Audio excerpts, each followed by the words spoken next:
Hello friends, welcome to Arjun education. दोस्तों, आज हम करने वाले हैं unit number 108 of English grammar in use by Raymond Murphy. ये 4th एडिशन है।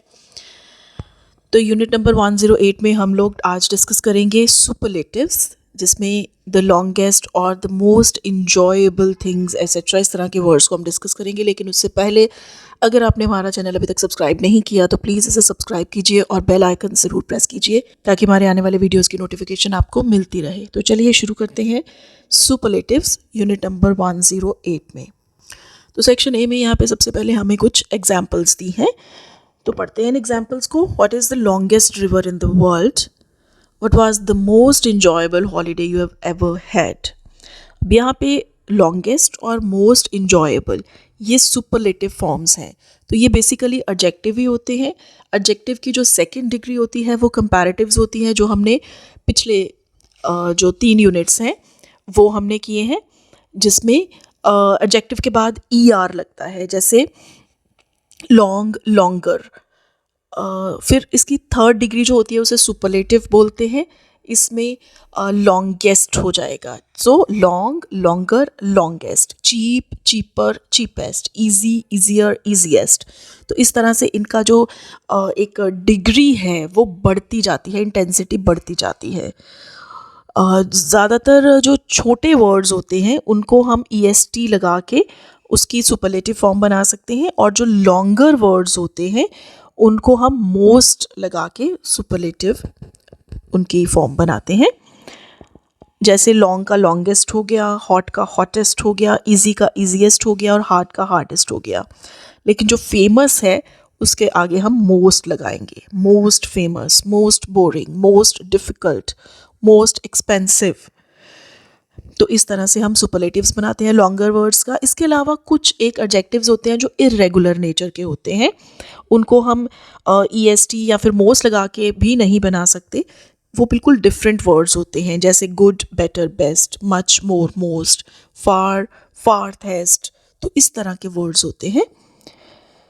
सेक्शन B में हमें एक बहुत ही इम्पॉर्टेंट रूल बताया गया है कि सुपरलेटिव के पहले हम द ज़रूर लगाते हैं।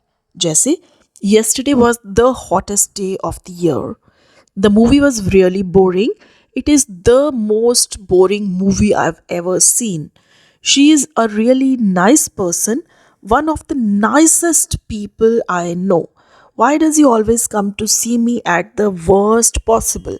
तो इन आपने देखा, इन सारे सुपरलेटिव से पहले हमने द लगाया। वो द हमने इसलिए लगाया क्योंकि जो सुपरलेटिव होता है वो एक ही होता है। जैसे हम कहें he is a tall boy, तो अ टॉल बॉय मतलब कोई भी लंबा लड़का, कोई भी, वो कोई भी हो सकता है, बहुत सारे भी हो सकते हैं। लंबे लड़के सारे इसमें आ जाएंगे जब हमने अ टॉल बॉय बोला। तो अगर हम टॉलर बोलेंगे, जैसे Ramesh is taller than Sumit, तो रमेश जो है वो सुमित से टॉलर है, लंबा है। तो इसमें दो में से एक है। लेकिन हम अगर कहें Riya is the tallest girl in the class, तो द टॉलेस्ट का मतलब है कि वो सबसे लंबी है क्लास में, तो वो एक ही होगी, वो रिया ही है। तो जब हम किसी चीज़ के साथ द लगाते हैं तो हम उसको कन्फाइन कर देते हैं, हम उसको स्पेसिफिक कर देते हैं। तो रिया अपने आप में एक ही है, तभी टॉलेस्ट के आगे द लगाया। वो एकमात्र सबसे लंबी लड़की है, वो हो ही एक सकती है, क्योंकि सबसे लंबा तो एक ही हो सकता है ना। तो इसलिए येस्टरडे वाज द हॉटेस्ट, अगर वो सबसे ज़्यादा गर्म दिन है तो मतलब सबसे ज़्यादा है वो एक ही दिन है ऐसा जो सबसे गर्म होगा, इसलिए हम सुपरलेटिव से पहले द लगाते हैं। ये याद रखिएगा, अदरवाइज आपके मार्क्स कट सकते हैं एग्जाम में। अब यहाँ पे सुपरलेटिव और कंपैरेटिव को कंपेयर किया हुआ है। This hotel is the cheapest in the town. The cheapest का मतलब है कि वो टाउन में सबसे ज़्यादा सस्ता होटल है। It is cheaper than all the other hotels in town. अब यहाँ पे दो का कंपैरिजन किया है कि बाकी सारे होटल्स से वो ज़्यादा सस्ता है, cheaper than all the other. तो दो चीज़ें हैं, एक वो होटल है, एक बाकी सारे होटल है। तो जब दो में कंपैरिजन करना हो तो ER यानी कि कंपैरेटिव और अगर हमें सब में से एक चुनना हो तो वो सुपरलेटिव होता है। He is the most patient person I have ever met. जितने भी लोगों से मैं आज तक मिली हूँ वो सबसे ज़्यादा पेशेंट है, ठहराव वाला, शांति जो कायम रखता है अपनी। He is much more patient than I am. अब दो का कंपैरिजन हो गया कि वो मुझसे बहुत ज़्यादा धैर्यवान है, शांति देने वाला है।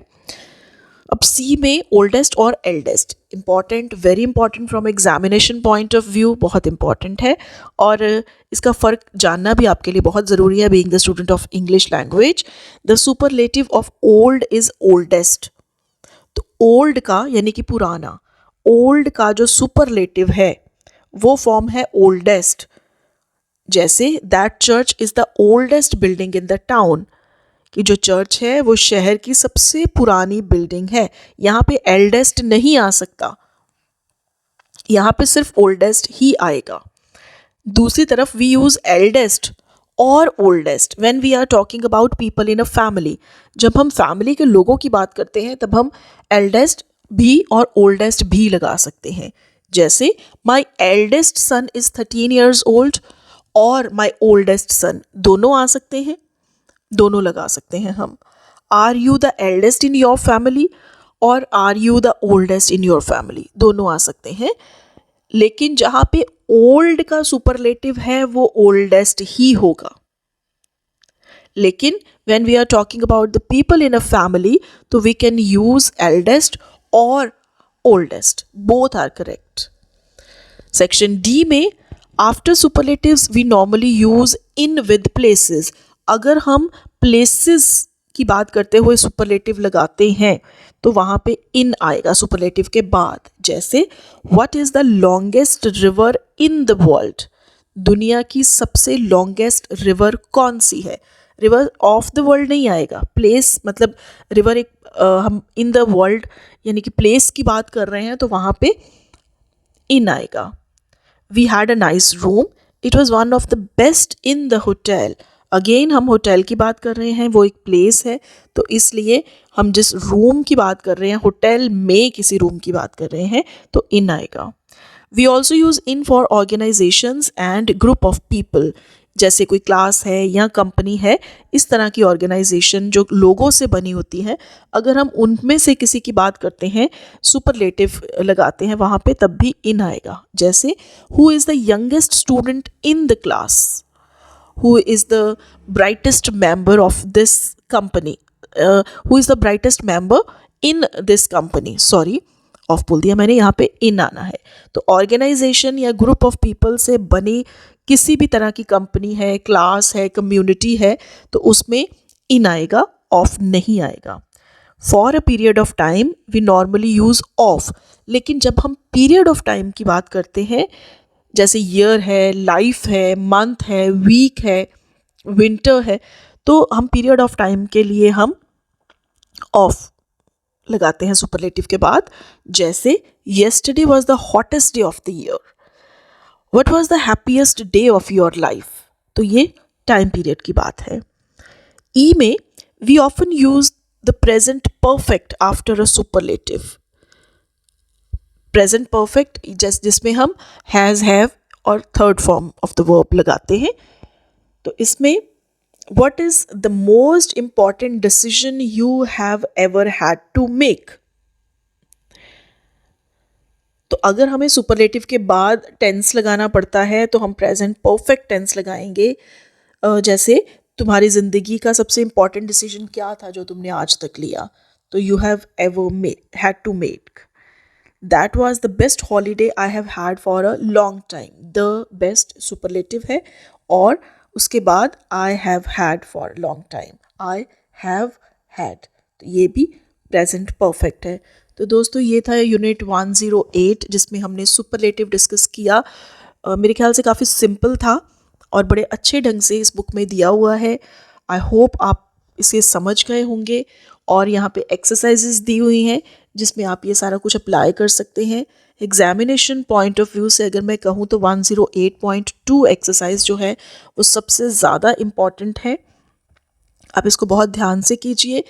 मैं इसकी कीज़ भी साथ में डाल दूंगी ताकि आपने जो भी एक्सरसाइज सॉल्व की है आप अपने आंसर्स को टैली कर सके। और ज़रूर करके देखिए, ये बहुत इंपॉर्टेंट स्टेप होता है।